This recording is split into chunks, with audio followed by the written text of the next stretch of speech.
Weslaco East took on PSG North in a battle for first place in 31-6A. And how about that? Yeah, that's George Oliveras of PSG North. And the Raiders took a lead early on, but that lead was short-lived. Not when you got number 2 on your team. Lupe Marone, 217 yards and 4 touchdowns. Darren Rivas has rushed for over 100 yards of the last 5 games, but Marone got it all done. Wildcats no passing yards as they win it, and Lupe Marone gets it done on his birthday. It was great. I mean, it's my birthday. The O-line told me today in the morning, they're like, we're going to give you a crease. We know you're going to hit it. I mean, if anything, I give everything to them. We practice hard all week, and they're like, hey, your birthday's coming up. We're going to give you the best present we can. Let's talk a little bit about the birthday boy. Joe, what an offensive weapon. I mean, short of Trevor Spates, he's the guy, he's the straw who stirs the drink. And it may be more impressive than what Trevor Spates is doing because you know they're not going to throw the football. They're going to hand it off. And so the defenses can stack it up, line it up, try to stop him. Well, Trevor, you got to spread it a little bit to respect those receivers. But not this running game, and he still gets it done. Yeah, now Lupe Marone does have a fact that Rivas is on the team, and Rivas can run the ball. Like you said, over 100 yards in 4 of his last 5 games. So that he gets some help there. And I mean, I think that's a good help to get going into 6A. I mean, I think a lot of people, or some people, might have had doubt whether he'd be able to play at that level, and I think he's exceeded expectations. And it's good that he has a buddy running back that kind of takes some of the load off of him.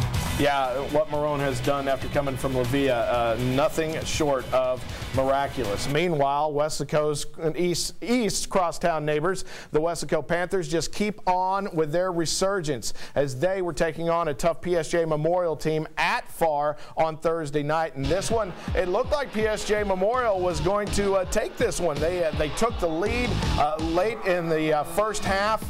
Jonathan Trevino there with a namaste, but the second half was all Weslaco. Just wore down the Wolverines, ground them into a fine powder. Eric Gonzalez touchdown there. Eric Gonzalez touchdown again. The Weslaco line getting it done and getting it done big.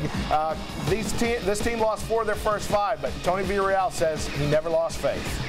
We just stayed with it, told the kids, hey, look, you're playing playoff in the non-conference. Every single one of those guys are playoff teams, and so it's coming through. You know, that's what we do. So you just got to keep getting. And we told the kids, just get a little bit better every day, every week, and they did. And so here we are. We definitely can't let up. We definitely can't keep our head in the sky because we know what it's like to be down, and that's what keeps us humble.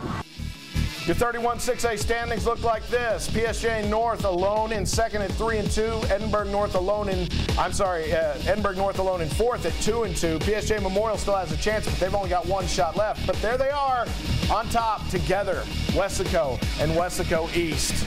Joe, Tinaco Bowl 3 is in 2 weeks, but we got to talk about it now, don't we? Yeah, now we do. And I'll tell you right now, 3 weeks ago, I wouldn't have said, well, that's a wash. That's a meaningless football game except for the crosstown rivalry. Now, 2 good football teams, collision course, and can we have a game with 0 passes in the Valley? It may happen. Well, because neither one of these teams had a pass this last week, Mario, and we could see the quickest game ever when these 2 get on the field together. And I think more now than ever, I'm just seeing like fewer and fewer teams actually trying to throw the ball, but I mean, I don't think many teams need to. You take a Weslaco High, for example, they had 500 yards of offense, didn't even complete a pass. Yeah, hard to believe. No passes, but who cares? No problem, right? We are coming right back on Sunday Sports Extra. Going to talk a little bit about 31-5A and, well, Vela barely getting out of Rio Grande City with a win. We'll talk about that. Plus, Sherryland Rattlers, the Snakeskin Classic. Yeah, it was a classic win for those Rattlers. It's all next.